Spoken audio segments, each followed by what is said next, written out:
आजकल हिंदुओं से दो आह्वान किए जा रहे हैं। एक तो हिंदू जागो और दूसरा हिंदू इकट्ठे हो जाओ। तो मेरे लिए भी ज़रूरी है मैं इन बातों पर गौर करूं। पहला तो है हिंदू जागो। तो भाई जागना कैसे है, मतलब मुझे क्या करना है, हमें क्या करना है कि आप सब जो ये जागने की कह रहे हो आप ये मान लो कि हम जाग रहे हो। पहली चीज़ तो यह है, क्योंकि जागो तो कह दो हो, लेकिन किस बात का मतलब क्या स्थिति मेरी होगी जो आप ये मानोगे कि मैं जाग रहा हूँ।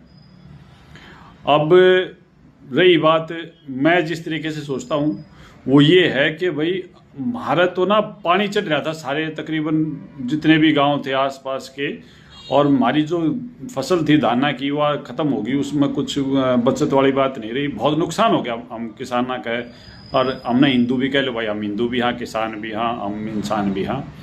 और भाई हम जाग गए थे क्योंकि हमारी तो नींद आराम हो गई थी, और यह नींद ऐसी आराम हुई कि हमारी फसल का खतरा जो था वो हमारे परिवार पर आ पड़ा, और ये हो गया था कि हमारा परिवार खतरे में हो गया। तो हम दिन रात जग रहे थे, हमने सोने का चैन नहीं था। संत रामपाल जी महाराज जी ने दया करी और ये पाइपा के ट्रक भेज दिए हर गांव में, और भाई उससे पानी निकला कुछ, तो यह फसल जो थी अब बच गई और हमारे गेहूँ बोगे।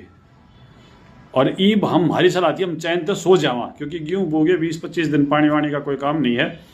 तो हमारी तो सलाह थी चैन तो सोने की, क्योंकि संत रामपाल जी महाराज जी ने दया कर दी थी कि हम सो सका थे।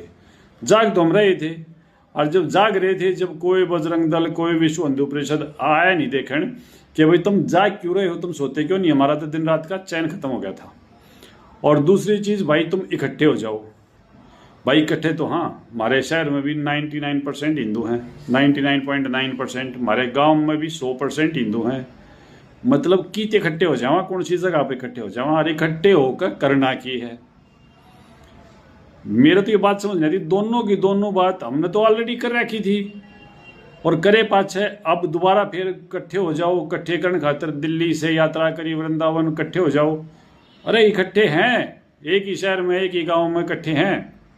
या दूसरी बात है कि भाई भाई के मुकदमे चल रहे हैं, तुम उन्हें नहीं सुलझा सकते। ये दूसरी बात है कि एक कुनबा दूसरे कुनबे के साथ जमीन के विवाद में फंस रहा है, तुम नहीं सुलझा सकते, और ना थारी नीयत। मतलब कहना क्या चाहते हो, तुम्हारे संदेश स्पष्ट नहीं है।